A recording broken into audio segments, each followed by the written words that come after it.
apa hukumnya mendengarkan musik atau memainkan musik ataupun nyanyian? Ini pertanyaan ini ternyata sudah ditanyakan oleh umat Islam berabad-abad sebelum kita. Maka pertanyaan ini jawabannya pun akan mengulang apa yang mereka sudah jawab. Yang paling mengena dan paling pas dalam menjawab hal ini adalah Imam Al-Mujtahid Ibn Hazm Al-Andalusi. Beliau menulis sebuah kitab kecil tapi sangat luar biasa, judulnya Ar-Risalah mengenai Al-Musiqi, Ar-Risalah fil Musiqi atau Anil Musiqi. Imam Ibn Hazm mengatakan di sana, beliau juga bergelar Al-Hafiz. Al-Hafiz berarti hafal hadis ribuan lengkap dengan sanadnya dan mengerti bagaimana kualitas-kualitasnya. Beliau memastikan bahwa tidak ada satupun hadis yang sahih menurut Imam Ibn Hazm. Nah, ini kata kuncinya, menurut Imam Ibn Hazm tidak ada satu hadis pun yang sahih yang dapat digunakan untuk mengharamkan mendengarkan musik atau nyanyian. Perkataan ini kemudian jadi bahan obrolan, perdebatan, diskusi para ulama setelah Ibn Hazm. Apakah benar yang Ibn Hazm maksudnya? Terlepas dari semua perdebatan itu, mari kita lihat apa dalil Imam Ibn Hazm dalam membolehkan musik. Dan dia memperhatikan dalil mana yang digunakan orang untuk mengharamkan musik. Pertama, dalil yang paling sahih untuk mengharamkan musik cuma satu, yaitu yang ada dalam Sahih Bukhari, la yakununna min ummati, akan ada sekelompok dari umatku, awamun min ummati dalam riwayat lain, sekelompok umatku, yastahilluna al-hirra wal harira wal khamra wal ma'azif, yang mereka menghalalkan hirra wal harir, kemudian di belakangnya khamar wal ma'azif, wal ma'azifa. Apa arti ma'azif? Ma'azif merupakan jamak dari ma'azaf atau azaf, yang berarti alat musik atau ma'azif ya. Ini berarti alat musik. Yang dulu dipahami alat ma'azif adalah alat musik yang dipukul, karena orang Arab hanya mengerti alat musik saat itu adalah alat pukulan. Berdasarkan hadis ini, beberapa ulama, sebagian ulama mengharamkan musik. Kita tidak menyalahkan ini atau tidak percaya langsung juga. Kenapa? Karena hadisnya secara harfiah, secara tekstual memang menyebutkan akan muncul sekelompok orang yang menghalalkan harir. Ini berarti baju atau pakaian yang terbuat dari sutra. Kemudian khamra berarti tuak, wine, khamar dan sejenisnya, wal ma'azif, dan ma'azif alat musik.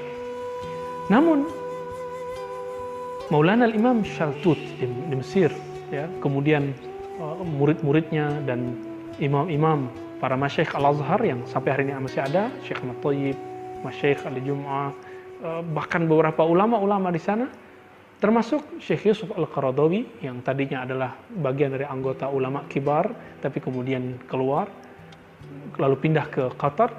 Mereka sepakat mengatakan bahwa waw di situ dalam bahasa Arab, waw tidak hanya berarti dan, tapi juga berarti bersamaan dengan.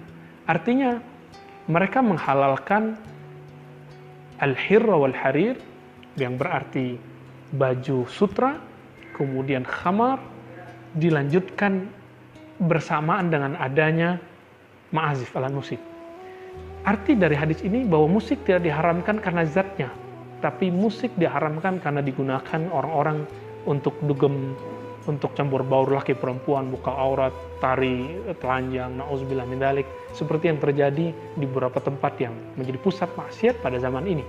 Nah, diharamkan musik bukan karena zat musiknya, tapi karena dia ada di saat ada yang haram yang lain yang menyertainya. Ini penjelasan para ulama.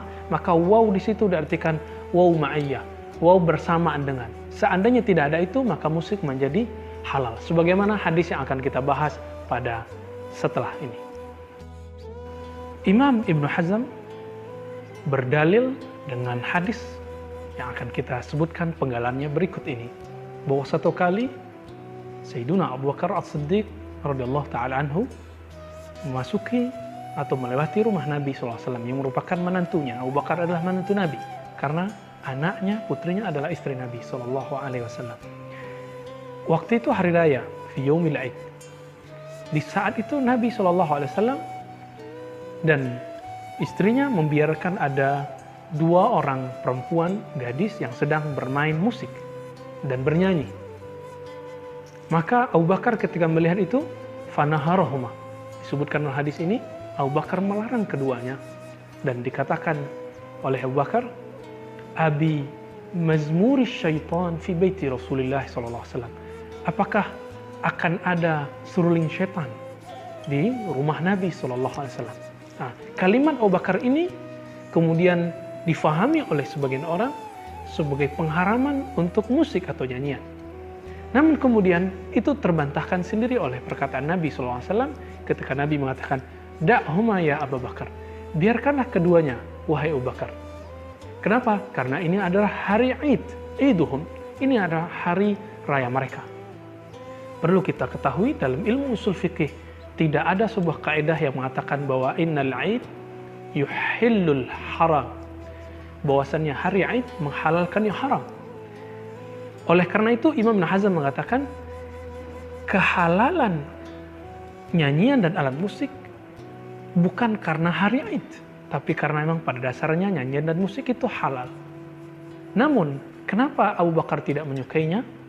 Disebut seruling syaitan karena jika orang bermain musik, mendengarkan musik, bernyanyi, mendengarkan nyanyian melebihi waktu dia mendengarkan Al-Quran, mendengarkan hikmah-hikmah dari Allah, Rasulullah, dan para ulama, dan membaca tasbih, berzikir, bertahajud, bermunajat kepada Allah, melebihi semua itu, maka nyanyian, bermusik itu adalah seruling syaitan.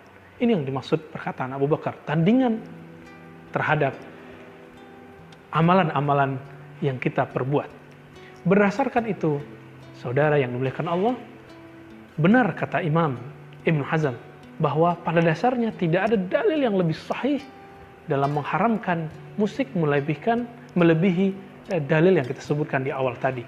Namun ternyata asumsi itu terbantahkan oleh hadis ini. Seandainya haram musik tersebut, maka tentu dia haram tetap pada hari raya. Walaupun hari raya dia mesti haram. Bukan berarti dia menjadi halal karena hari raya.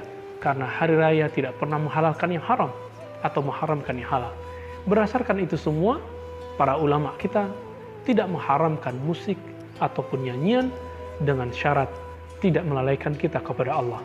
Terakhir Imam Al-Ghazali, Abu Hamid Al-Ghazali membahas pembahasan ini yang sangat panjang dalam kitab Ihya Ulumuddin bab Kitabus Sama, dan beliau mengatakan kesimpulan besarnya, jika nyanyian dan musik itu baik, menyegarkan hati, menumbuhkan kerinduan kepada Allah, melembutkan jiwa, maka itu hasan.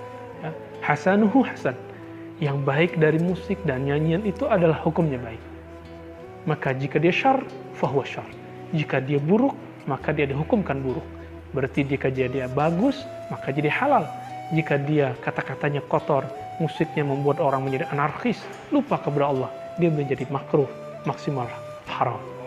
Oleh karena itu, sahabat yang dimuliakan Allah, kami tidak melarang kita mendengarkan musik, bermain musik, selama itu tidak melupakan kita kepada Allah, mengurangi munajat kita kepada Allah SWT.